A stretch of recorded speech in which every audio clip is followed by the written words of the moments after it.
तो देखिए स्टूडेंट्स, आज जो अपन टॉपिक ले रहे हैं वो है आपका कॉस्ट कॉन्सेप्ट। कि कॉस्ट कॉन्सेप्ट क्या है, डिफरेंट टाइप ऑफ कॉस्ट क्या होती है, वो सब अपन देखेंगे। ये आपका कॉस्ट कॉन्सेप्ट है। सबसे पहले अपन देख रहे हैं अकाउंटिंग कॉस्ट। देखिए ऐसा है, आप जानते हैं फैक्टर जो होते हैं वो होते हैं लैंड, लेबर, कैपिटल वगैरह। तो फैक्टर है जैसे लैंड, लेबर। लैंड को अपन देते हैं रेंट और लेबर को अपन देते हैं वेजेस। तो ये जो रेंट और वेजेस है ना, ये कॉस्ट ऑफ प्रोडक्शन का ही पार्ट होता है। जब कोई फैक्ट्री कोई चीज बनाती है तो ऑब्वियस अपने खर्चे जोड़ लेती है। तो ये जो उसके खर्चे लगे चीज को बनाने में, इसको बोलते हैं अकाउंटिंग कॉस्ट। ये नाम याद कर लो, इसको क्या बोलते हैं, अकाउंटिंग कॉस्ट। और इसको एक्सप्लिसिट कॉस्ट भी बोलते हैं। एक्सप्लिसिट कॉस्ट क्योंकि इसके लिए आपने बाहर के लोगों को पेमेंट किया। अगर आपने लैंड यूज किया तो उसको रेंट दिया होगा, अगर आपने लेबर की मेहनत का यूज किया तो उसको वेजेस दी होगी। अच्छा, उसको पेमेंट किया तो वो मनी पेमेंट्स कहलाएंगे।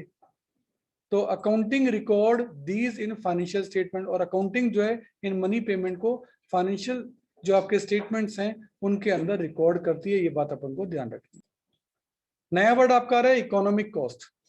It also include interest on capital and salary of owner. This is implicit cost. ये आपको किसी बाहर के व्यक्ति को नहीं चुकानी, किसी बाहर के पर्सन को नहीं चुकानी, ये आपको खुद को अपने आप को देनी है।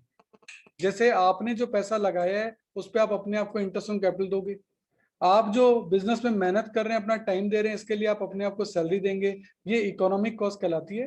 तो ऊपर जो हमने पढ़ी वो अकाउंटिंग कॉस्ट थी, और ये जो पढ़ी हमने इकोनॉमिक कॉस्ट पढ़ी है।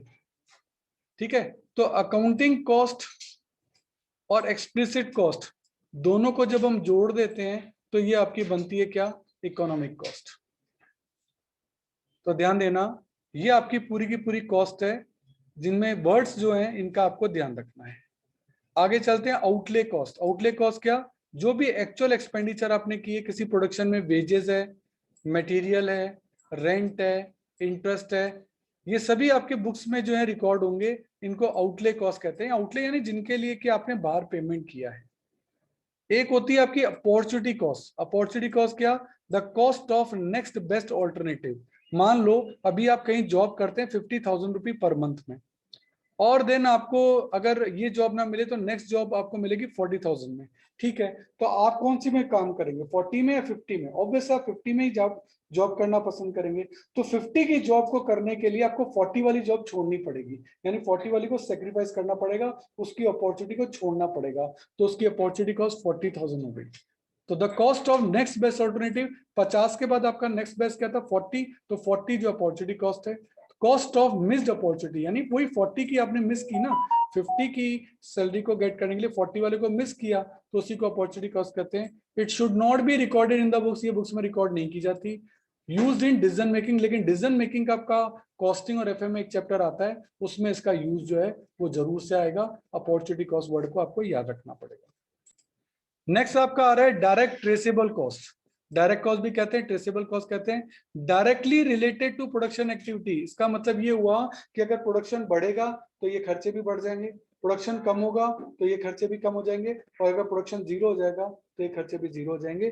तो ये हमेशा जो वेरी करते हैं अकॉर्डिंग टू द चेंजेस, जो चेंजेस होंगे उसके अकॉर्डिंग चलेगा। ऐसे खर्चे होते हैं मटेरियल और लेबर, जिनको कि हम डायरेक्ट मटेरियल और डायरेक्ट लेबर के नाम से भी जानते हैं। आगे देखते हैं इनडायरेक्ट कॉस्ट और नॉन ट्रेसेबल कॉस्ट। नाम याद करना, काफी सारे नाम है। इसका एग्जांपल है ओवरहेड। ओवरहेड का मतलब इनडायरेक्ट एक्सपेंस होता है। कौन कौन से होते हैं, जो फैक्ट्री में लगते हैं वो फैक्ट्री ओवरहेड, जो ऑफिस रेंट वगैरह के लगते हैं वो ऑफिस ओवरहेड, और जो सेलिंग में खर्च होते हैं वो सेलिंग ओवरहेड। और ये किसी रिलेटेड टू स्पेसिफिक गुड नहीं होते हैं, है ना, ये तो ओवरऑल लगते हैं। पूरी फैक्ट्री में लग रहे हैं, पूरे ऑफिस में लग रहे हैं, ये पर्टिकुलर गुड के नहीं होते, इसलिए इसलिए उनको इनडायरेक्ट बोलते हैं। जो पर्टिकुलर गुड से रिलेटेड हो जाते हैं उनको अपन डायरेक्ट बोलते हैं। नेक्स्ट आपका आ रहा है इंक्रीमेंटल कॉस्ट। इंक्रीमेंटल कॉस्ट क्या, related to marginal cost. It means additional cost incurred. इसका मैं एक एग्जांपल आपको देके बताता हूं। मान लेते हैं कि आप एक यूनिट जब बना रहे थे तो आपके जो रुपए लग रहे थे वो लग रहे थे 4,000। जब 2 यूनिट बना रहे हैं तो आपके रुपए लग रहे हैं 5,000। तो इसका मतलब इसकी जो मार्जिनल कॉस्ट हुई वो 1,000 हो गई। ये टोटल कॉस्ट है आपकी, ये यूनिट्स हैं, क्वांटिटी है आपकी। एक क्वांटिटी बनाने पे टोटल कॉस्ट लग रही थी 4,000, 2 यूनिट बनाने पे लग रही है 5,000। तो एडिशनल कॉस्ट कितनी लगी, 1,000। इसी एडिशनल कॉस्ट इनकर्ड को क्या कहते हैं, मार्जिनल कॉस्ट। तो यहाँ मार्जिनल कॉस्ट अगर मैं लिखूंगा, इसकी ये 4000 और इसकी ये 1000। तो ये बेसिकली क्या है कि आपके डिसीजन मेकिंग में काम आती है कि आप प्रोडक्ट लाइन चेंज कर रहे हैं, कोई प्रोडक्ट जो है वो कम करके दूसरा प्रोडक्ट बना रहे हैं, या रिप्लेसमेंट ऑफ मशीन कर रहे हैं, एक मशीन को हटाकर दूसरी मशीन कर रहे हैं। ऐसे न्यूमेरिकल जब क्वेश्चन करेंगे उसमें आपके इंक्रीमेंटल कॉस्ट जो है वो आपकी काम आएगी। आगे देखते हैं संक कॉस्ट। संक कॉस्ट क्या है, irrelevant cost. Sunk in the past, डूब चुकी, अब लग चुकी, उसके पीछे अब रोने की जरूरत नहीं है, वो पैसा आपका लग चुका, वो खर्चा आपका हो चुका, वो आपका नुकसान हो चुका। Which are are already incurred and can not be recovered, ये खर्चा हो चुका है और अब रिकवर नहीं होगा। जैसे एडवर्टाइजमेंट, आपने एडवर्टाइजमेंट का खर्चा कर दिया, वो पैसा कभी वापस आपके पास आएगा क्या, बिल्कुल नहीं। रिसर्च एंड डेवलपमेंट पे जो आपने पैसा खर्च कर दिया वो लग चुका, वो वापस रिकवर नहीं होगा। So it is important barrier to entry of firm into the business, और ये जो है बहुत ही इंपॉर्टेंट टॉपिक होता है, थ्योरी के पॉइंट ऑफ व्यू से काफी बार पूछा जाता है। नेक्स्ट अपन टॉपिक ले रहे हैं हिस्टोरिकल कॉस्ट। नाम से पता लग रहा है cost incurred in the past, इसको हिस्टोरिकल कॉस्ट कहते हैं। On the acquisition of productive asset, जैसे आपने कोई मशीनरी खरीदी, कोई बिल्डिंग खरीदी, मान लो आज से 10 साल पहले 10 लाख में खरीदी थी, आज वो 1 करोड़ की है, वो तो मार्केट वैल्यू है, पर 10 साल पहले आपने 10 लाख में खरीदी थी, वो उसकी हिस्टोरिकल कॉस्ट है। नेक्स्ट आपका रिप्लेसमेंट कॉस्ट, जब एक मशीनरी को आप रिप्लेस करते हैं दूसरी मशीनरी से, तो money expenditure that has to incurred for replacing an old asset, old asset को रिप्लेस करने के जो खर्चे होंगे उनको रिप्लेसमेंट कॉस्ट कहा जाता है। Increase in the price will make replacement cost higher, obvious है अगर नई मशीन की प्राइस बढ़ गई है तो ऑब्वियसली आपको रिप्लेसमेंट महंगा पड़ेगा। देन द हिस्टोरिकल कॉस्ट, पहले वो मशीन 10 लाख की खरीदी थी, अब वो 12 लाख की हो गई है, तो ऑब्वियस है प्राइस इंक्रीज होने के कारण आपकी जो रिप्लेसमेंट कॉस्ट है अब 10 की जगह आपकी 12 पड़ेगी।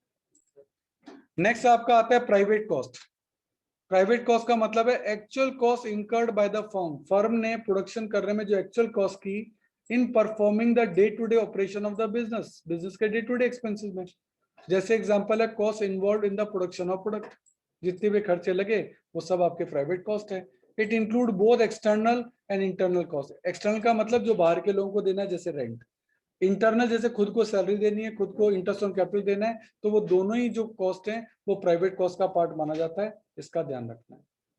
एक होता है सोशल कॉस्ट, जो सोसाइटी बेयर करती है। Total cost borne by the society on account of business activity, आपके बिजनेस के कारण जो कॉस्ट सोसाइटी बेयर करती है। जैसे आप कहीं फैक्ट्री लगा के बैठे हैं तो उसके कारण air, water and environmental pollution हो रहा है, जिससे आसपास के लोगों की बीमारियां हो रही है, तो वो जो कॉस्ट है वो उनके इलाज के पैसे आप थोड़ा दोगे, वो तो सोसाइटी खुद बेयर करेगी। तो it include the cost of resources for which the firm are not required to pay price, इसके लिए आपको प्राइस पे नहीं करना, लेकिन ये जो कॉस्ट है वो सोसाइटी बेयर कर रही है in term of medicine bills, क्योंकि उनके मेडिसिन बिल्स आपके प्रोडक्शन के कारण बढ़ रहे हैं। फिर आपका आता है फिक्स कॉस्ट, जिनको पीरियड कॉस्ट भी कहते हैं। Don't vary with the production up to a certain level of output, यानी ये चेंज नहीं होते। जैसे फैक्ट्री का रेंट, अब आप फैक्ट्री में चाहे प्रोडक्शन 10 यूनिट बनाओ या 100 यूनिट बनाओ, किराया थोड़ा ना बढ़ेगा, कम होगा। तो ये एक तरीके का फिक्स एक्सपेंडिचर है irrespective of the level of output. Output से इसका कोई लेना देना नहीं है, ये फिक्स एक्सपेंडिचर जो आपको देना ही पड़ेगा। फॉर एग्जांपल फैक्ट्री का रेंट, प्रॉपर्टी का कोई टैक्स देना है या इंटरेस्ट ऑन लोन देना है, इससे कोई मतलब नहीं है, वो तो फिक्स है, आपको देना ही देना पड़ेगा। प्रोडक्शन फैक्ट्री में कितना हो रहा है, it is not a matter, can not be avoid, आप इसको अवॉइड नहीं कर सकते। तो ये आपके एग्जाम्पल हो गए। अब जैसे आपकी कैपेसिटी है 50,000 यूनिट की और आप करंट में प्रोडक्शन कर रहे हैं 30,000 का, तो भी फिक्स एक्सपेंसेस तो जो 50,000 की कैपेसिटी के अकॉर्डिंग है उतने ही लगेंगे। आप कितनी यूनिट्स का प्रोडक्शन कर रहे हैं that is not the matter, वो तो फुल कैपेसिटी पे लगेंगे। इसके अलावा एक आता है आपका वेरिएबल कॉस्ट। वेरिएबल कॉस्ट क्या होता है, जो प्रोडक्शन के साथ घटता है या बढ़ता है, विच इंक्रीजेज और decreases in the same proportion और इंक्रीज और डिक्रीज अकॉर्डिंग टू आउटपुट, यानी आउटपुट बढ़ेगा तो बढ़ेंगे, घटेगा तो घट जाएंगे। प्रोडक्शन जीरो होगा तो ये खर्चे भी जीरो होंगे। जैसे रॉ मटेरियल, जैसे wages of casual worker, casual worker जिनको कि आप काम होने पर ही रखते हो, रेगुलर वर्कर को तो सैलरी देनी पड़ती है, कैजुअल वर्कर वो होते हैं जिनको काम कराने पे ही सैलरी देते हैं, अदरवाइज हम उनको सैलरी नहीं देते हैं। एक होती है controllable cost, which can be controlled by the management by taking executive action, कि यार वो कॉस्ट जिसको कि मैनेजमेंट कंट्रोल कर सकता है, कुछ उपाय करके उनको कंट्रोलिंग में लिया जा सकता है कि हाँ चलो ये तो कंट्रोलेबल कॉस्ट है, क्योंकि कुछ कॉस्ट ऐसी भी हो सकती है जो अनकंट्रोलेबल है, जो मैनेजमेंट कंट्रोल नहीं कर सकता, which can not be controlled by the management. तो ये भी दो टाइप हो गए, कंट्रोलेबल और अनकंट्रोलेबल। एक होती है आपकी शटडाउन कॉस्ट। शटडाउन कॉस्ट क्या, which will continue even after the operation are suspended, यानी आपने काम रोक दिया, फैक्ट्री बंद है लेकिन फिर भी वो खर्चे लग रहे हैं। जैसे rent of the building, factory बंद है लेकिन किराया तो देना पड़ेगा। आप मकान मालिक को ये थोड़ा कह सकते हो भाई साहब प्रोडक्शन ही नहीं है, किराया किस बात का। इंश्योरेंस का अमाउंट तो देना पड़ेगा, मेंटेनेंस का खर्चा तो देना पड़ेगा। तो minimum amount of fix cost which will be incurred even if production is stopped for some time. जैसे कोरोना पीरियड के अंदर फैक्ट्रीज बंद हो गई, लेकिन फैक्ट्रीज के किराए हैं या एम्प्लॉय जो फिक्स एम्प्लॉय हैं, जो कैजुअल वर्कर नहीं है, उनको तो आपको सैलरी देनी ही पड़ेगी ना, वो कहलाती है शटडाउन कॉस्ट। देन आपका एक वर्ड आता है इम्प्लिसिट कॉस्ट। इसको इम्प्लाइड कॉस्ट भी बोलते हैं, इसको इम्प्यूटेड कॉस्ट भी बोलते हैं, इसको नोशनल कॉस्ट भी बोलते हैं। लिखा है these are not real cost, ये रियल कॉस्ट नहीं है। जैसे खुद की बिल्डिंग का रेंट आप अपने आप को कुछ भी दे सकते हो, तो ये रियल कॉस्ट थोड़ा है। खुद की कैपिटल पे इंटरेस्ट ऑन कैपिटल, तो ये इम्प्लिसिट कॉस्ट रियल कॉस्ट नहीं है, but included in the total cost of production. Decision making के अंदर टोटल कॉस्ट के अंदर आपको इसको लेना पड़ता है। इम्प्लिसिट का मतलब है वो कॉस्ट जो आप अपने आप को ही चुका रहे हो, जैसे रेंट ऑफ ओन बिल्डिंग, इस तरीके से। एक होती है एक्सप्लिसिट कॉस्ट, इसके दूसरे नाम है आउट ऑफ पॉकेट कॉस्ट या कैश कॉस्ट। ये पेबल इन कैश होती है, और लेकिन इसमें डेप्रिसिएशन इंक्लूड नहीं होता, क्योंकि डेप्रिसिएशन एक नॉन कैश एक्सपेंस है, वो कैश कॉस्ट का पार्ट कभी भी नहीं हो सकता। देन आपका आता है कन्वर्जन कॉस्ट। कन्वर्जन कॉस्ट का क्या मतलब है, cost of converting raw material into finish goods.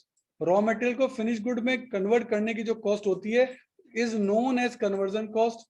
तो टोटल कॉस्ट में से रॉ मटेरियल तो खुद एक कॉस्ट है, टोटल कॉस्ट में से रॉ मटेरियल को अगर अपन हटा दें तो बाकी जितनी भी कॉस्ट होती हैं वो सब की सब कन्वर्जन कॉस्ट होती हैं, उसको कन्वर्ट करने में लगी, जैसे लेबर है और अदर खर्चे हैं। एक होती है differential cost. It is the difference in the cost between two line of action, it is related to decision making. इसका मतलब क्या है, मान लेते हैं कि आप 1000 यूनिट बना रहे थे, तो आपकी जो कॉस्ट लग रही थी वो लग रही थी 10,000 रुपए। अब आप 2000 यूनिट बना रहे हैं तो आपकी कॉस्ट लग रही है 18,000 रुपए। तो कॉस्ट कितनी बढ़ गई, आपकी कॉस्ट बढ़ गई 8,000 रुपए। तो ये डिफरेंशियल कॉस्टिंग कहलाएगी, कि आपके जो दो लेवल्स के बीच में कॉस्ट का जो डिफरेंस है उसी को आप क्या कहते हैं, डिफरेंशियल कॉस्टिंग कहते हैं। आगे आपका आता है semi variable cost. Semi variable cost होती है जो कुछ लेवल तक तो फिक्स है, उसके बाद वो वेरिएबल हो जाती है। It contain both fix and variable, इसमें फिक्स भी और वेरिएबल भी है। जैसे टेलीफोन बिल, टेलीफोन बिल क्या, कि आप इतने जीबी का कनेक्शन लेंगे तो आपका बिल इतना फिक्स रहेगा। फिर अगर आप अपना जीबी इतना बढ़ा देंगे या एमबीपी जो एमपी जो उसकी स्पीड होती है एमबी पर सेकंड वाली, वो बढ़ाएंगे तो फिर बिल और बढ़ जाएगा।